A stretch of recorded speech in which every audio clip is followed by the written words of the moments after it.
Hi, I'm Jamie from jamiewithguitar.com, and in this video I wanted to address a question that I get asked a lot by students and by other guitarists alike, and it is, do you need expensive equipment to sound good and to play well?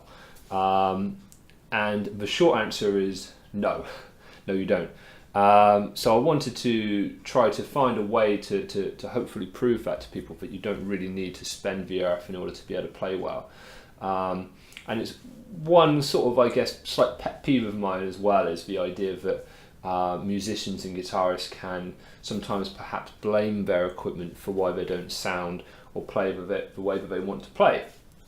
And also I believe that sometimes the search for the perfect guitar or tone or pedal or amp that's going to make them into this, create the sound that they really want and make them into the guitarist that they want, sometimes can become all-consuming, and it can end up taking guitarists away from precisely the thing that will hopefully eventually get them to that point, which is just to practice and improve as a musician.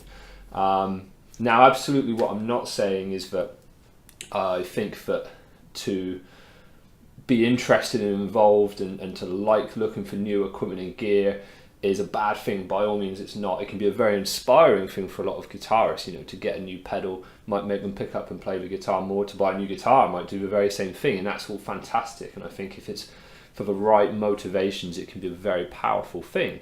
At the same time, I think that there is a lot of merit to paying what you feel you can afford on a guitar. So if you feel like you can afford, you know, you're lucky enough to be able to afford a slightly more expensive guitar, then fantastic. I mean, I myself play a Vigier guitar, which was not cheap, but I feel it was worth every penny that I paid for it, and every single time I pick up and play that guitar, I think and feel the same thing. So that's all well and good. It's more just trying to nail down this idea that if you aren't able to afford that kind of gear, or if you haven't found the perfect guitar or amp or pedal for you, if even such a thing exists, you can still play and sound very good. So anyway, what I did was I set myself a bit of a challenge, and that was to find the cheapest guitar available for sale, brand new, in the UK currently, to buy that guitar and to play and gig the guitar no matter what it was like when it turned up. I set a few sort of caveats to that challenge. So for one, it had to be brand new. It couldn't be from a used market, because obviously that's going to differ and vary so dramatically week to week. And secondly, I also made sure that the one that I bought was from a guitar shop, a reputable guitar shop, rather than one of these kind of bulk buy shops which sell lots and lots of different things and can sell really very, very cheap guitars, but they don't come with that quality assurance and after sale service that a guitar shop offers you, which I think is very, very important. Whatever level of guitar you buy, please make sure you go out and get it from an actual guitar shop if you possibly can. If you can make that a shop that you can go in and pick up and try the guitar, the more the better. So obviously I didn't do that for this one, because I was just trying to literally find the very cheapest one I could buy, which kind of led me the internet route. But you can still get some great stuff that way if you don't have a local shop that's convenient for you to get to. So what I did is I didn't have huge amounts of time to search and do this, so I did it in a somewhat of a basic way, I guess. But I went onto Google, onto the shopping tab, typed in electric guitar, and then sorted the results by price from lowest to highest. And the very first one that came up that matched both of those criteria, being brand new, being from a reputable, good guitar shop, was this. So this is the Juicy Flute guitar, and I bought this from Red Dog Music, and I'd actually used Red Dog Music in the past and was very pleased with their service. So I was pretty fortunate to come across them as the result of that search. It came to the princely sum of £49, which is a bit insane, really. And even then, you had a choice of colours. I went with this kind of cool orange thing because I don't have very many cool, crazy coloured guitars. So I thought, well, if I'm ever going to get a cool and crazy coloured guitar, why not for this? Plus the shipping on top. I think that was about £5 or something, but that was very good. Turned up the next day, even though I ordered it pretty late. And when I first got out of the box, I was pretty impressed, to be honest. I mean, like I said, the challenge was I was going to play and gig whatever it was. But to be fair, I think I struck it pretty lucky with this one. As you can see, it's a kind of Strat copy type guitar, just with a few slight differences in the shape of the body. I mean, the biggest one is probably that this top curve here just has a bit more perhaps taken away from it, so it's a bit more extreme in its proportions, I guess. But very, very standard. You've got a maple neck, maple fretboard, which is separate actually. It's two-piece. The body, I'm not sure. I think it lists it as solid wood on the website, but without taking everything apart and being way better at looking at natural wood and being able to tell it than I actually am, I wouldn't know. Standard 3 single coil configuration, volume 2 tones, and a 5-way switch.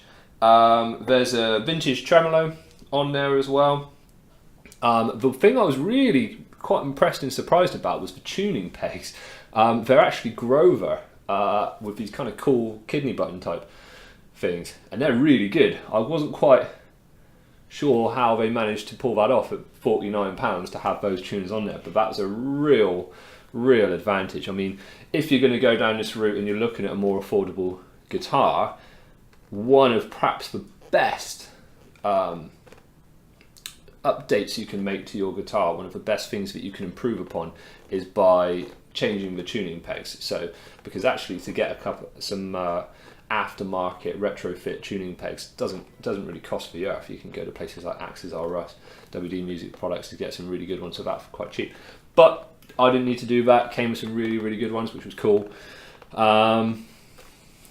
Other things about it, it's a really well weighted guitar.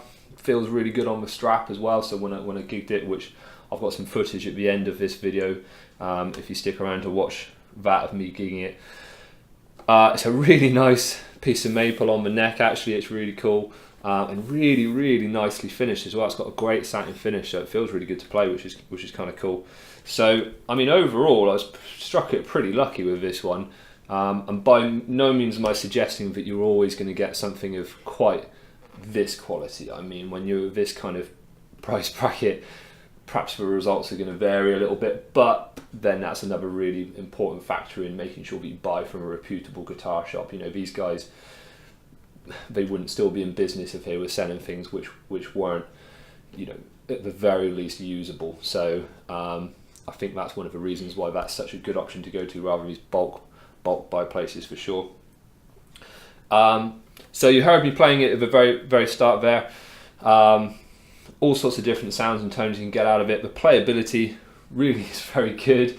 One thing I did notice, there's a couple of dead spots on the neck. I mean, that's something probably to be expected, really. When people ask me, well, what are you gaining when you go up through the price bracket of a guitar? I think the levelness of the frets is one of the things that changes quite dramatically as you move up the price points, and that's probably just created a couple of dead spots on the neck. It's no kind of deal breaker at all, though, for sure. Perfectly, for £49 you would live with that, certainly. So I mean, the conclusion I've come to really is that it's a fantastic guitar for the money. I took it out to gig it last night with my band Renegades, and again you'll see some footage of that at the very end. I'll chuck a clip of a solo I did up on there, and my intention was to play it for the sound check, and then perhaps just maybe a song at the end of the set or something just to see how it got on. But I actually ended up, after the sound check, using it for the entire gig. So that was pretty insane. Really fared a lot better than I thought it would. I mean, if I was going to use it long term, sure, there'd be some things that I would change out for it. Perhaps I'd change the pickups for something better. You know, that's again a very cost effective upgrade that you can make. Tuning pegs were absolutely fine, but maybe, you know, I'd have the frets leveled a little bit better. But you know, that's not really the purpose of this video, is to see what you can get for your money. Now again, like I said at the very beginning, what I'm not saying is that you don't get your money's worth from paying up through the range. So what this video is intended to do is to show you that actually, yes, you can buy a very affordable instrument, and you can end up with something that's perfectly capable, that you can practice on and improve, and that will do you well for those things.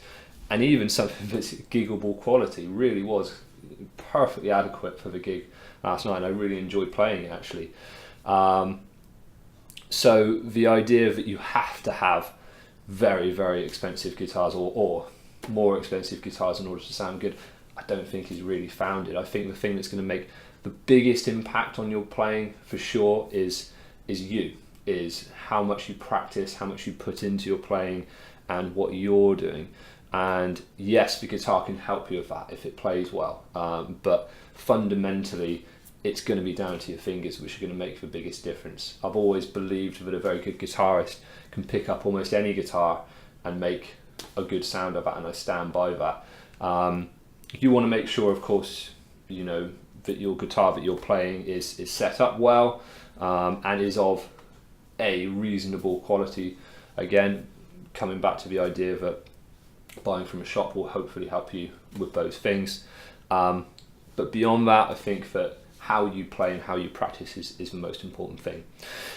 So I hope you've enjoyed this video, and as I said, I'm going to show you a clip of last night's gig, so you can see how it performed in action. Thank you.